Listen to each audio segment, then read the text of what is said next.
Hey friends, welcome back to the Life of Amy June. I'm Amy, and if you're new here, this channel is all about realistic productivity, planning systems, and the honest side of running a few businesses at once, all while being a wife and a mom and a dog parent and taking care of a home. No hustle culture, no grind yourself into the ground energy, just systems that actually hold up in real life. And I want to say this right up front because it matters around here. This is a no beating yourself up zone. We genuinely do not do that here. If you've been around for a while, you already know my whole thing. Planning is supposed to lower your stress, not pile more on top of it. Your planner works for you. You do not work for your planner. So today we are doing my weekly reset, and it is the first week of July, which means we are officially eased into summer, sorta. The schedule has shifted, the kids are home, the days feel a little looser, and honestly, I want my planning to match that softer pace. Well, I'm just hoping for that because my work schedule is so busy right now. But I am keeping things as simple as I possibly can. And as always, I am color coding the whole thing as I go because that is just how my brain likes to plan.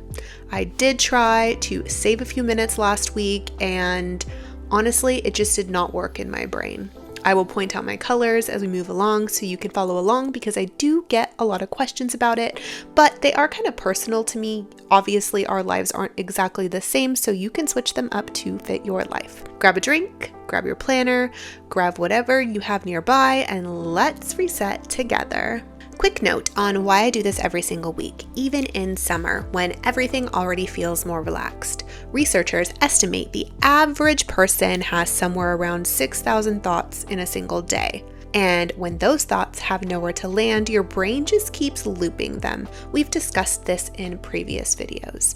Replaying the same to-dos and the same little worries on repeat. That is not productivity. That is just noise. The reset is how I empty the loop. And summer actually makes this more important, not less, because the structure of the school year is gone. So this is me giving my brain a soft place to land before the week even starts. For me, the whole thing comes down to 3 honest questions. 1, what actually matters this week? 2, what can wait? And 3, what does my energy realistically look like right now in this very season? That is the foundation. Step 1, brain dump.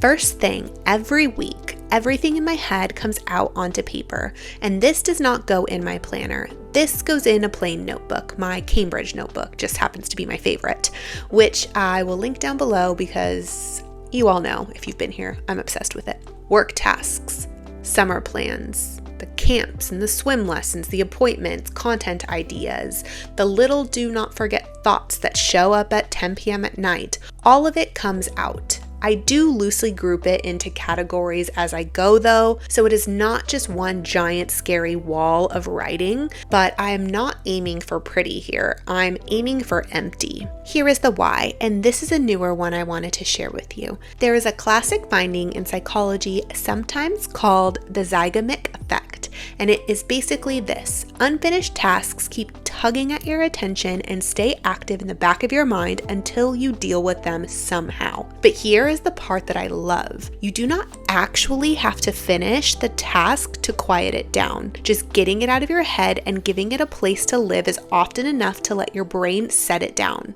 That is exactly what the brain dump does. You are not finishing everything. You are just telling your brain it is written down now. You can stop carrying it. Step 2. Check the calendar. Once my head is empty, I open up my Google Calendar that I share with my husband and my son, and I look at the whole week. Meetings, appointments, any camp drop-offs, that one birthday party, anything already locked in that cannot move. Hair appointments, client appointments, you get the picture. This is where I think so many planning systems fall apart. They start with the to-do list instead of with real life. But if you build your week around your tasks before you look at your actual commitments and your actual energy levels, you are going to be overcommitted by Tuesday at 11 a.m. Real life goes first.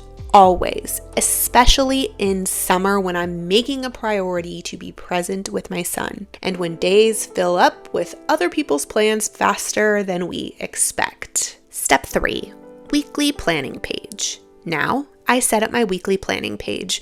This is my high-level overview, not a minute-by-minute breakdown. I want to see the whole week in just one glance, look at all my deadlines, and figure out what realistically fits around everything I just saw on the calendar. This one step alone has saved me from overloading my week more times than I can count. When you can see it all laid out together, it is so much easier to say, okay, that one needs to move, before you're already halfway through the week wondering why it all fell apart. And this is where my colors come in, because I'm writing all of this and then highlighting it in a specific color as I go. I have a color for every part of my life. Teal for my marketing agency, Luxe. Blue is Productivity Prism, purple is YouTube, bright coral is my creator work, and anything Life of Amy June or any other content creators I manage, because yes, Luxe Marketing does manage other content creators as well. Pink is for my beauty brand, which is Amy June Lashes. We sell strip lashes, cluster lashes, mascara, and then green is for family, yellow is appointments and anything personal, and I tend to use orange for home and cleaning. Here is the part my brain absolutely loves. Because it is all color coded, I can look down at the page and instantly see where my time is actually going. If I glance at the week and it is wall-to-wall teal and coral with barely any green anywhere, that is not me failing. That is just information for me to take in. It is telling me family time got squeezed and I need to get that fixed right now before the week even starts, instead of noticing it on Friday and trying to cram it in and not being intentional with it. And there is real research behind why this works, which I think is so cool. Color is one of the fastest ways your brain takes in and sorts information. Studies on color and memory have found that color grabs your attention and makes things easier to take in and recall than just plain text does. So coloring my week is not just to make it pretty. That's actually not the point at all. I do that with the stickers on the monthly plan.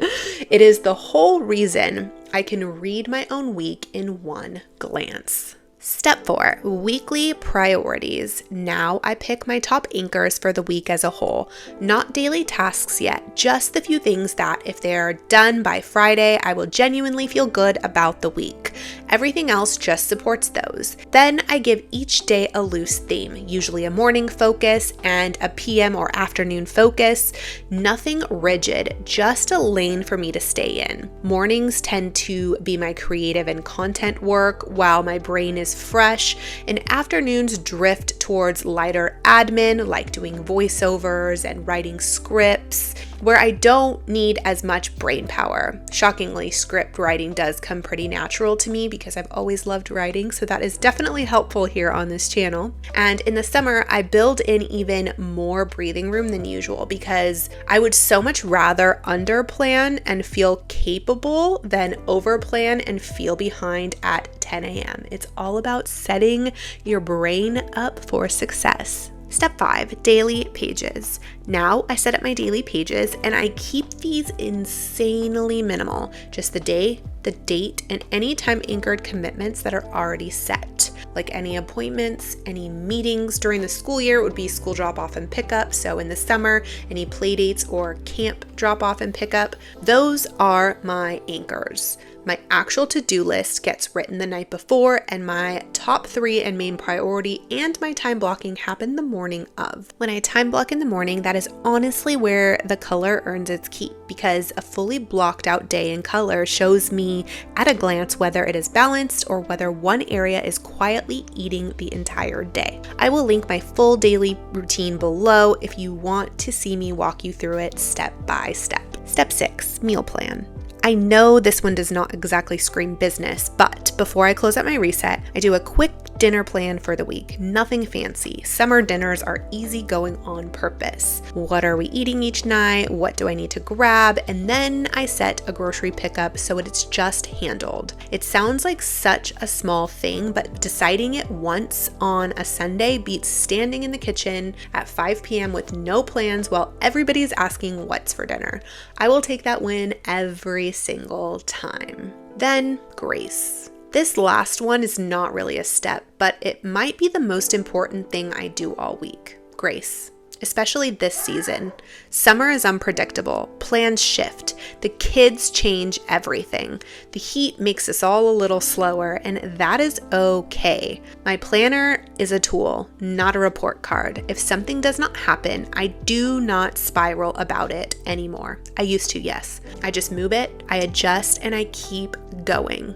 That is what consistency actually looks like. Not a perfect week every week. Just always showing back up, because perfection is not the goal here. Consistency is. And this is, and always will be, a no beating yourself up zone. So don't forget that. If planning has ever felt like one more thing stressing you out, I want you to know this. You are not bad at planning. You just have not found the system that fits your actual life yet, and that's totally okay. Just start simple, brain dump first, plan around your real week, anchor your days, and add a little color if it helps you see more clearly. And then, of course, leave room for the unexpected. If you want to actually do this reset with me, I made a free weekly reset worksheet that walks you through every step we just did, including the color key I use. It's completely free, and I will drop it into the description so you can just grab it and start this week. And if you want the full planner I use for all of this, my Productivity Prism Planner,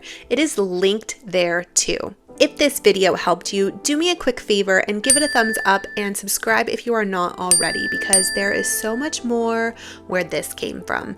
And tell me down in the comments, are you a color coder or are you team keep it simple? I really want to know. And thank you so much for being here. I see so many amazing faces and you leave so many amazing comments. I could literally cry. It makes me get a little choked up because I'm so grateful that people are enjoying my content and that you're here supporting, and the liking, the commenting. It really truly means so much to me. So thank you again, and I will see you in the next one real soon. Bye.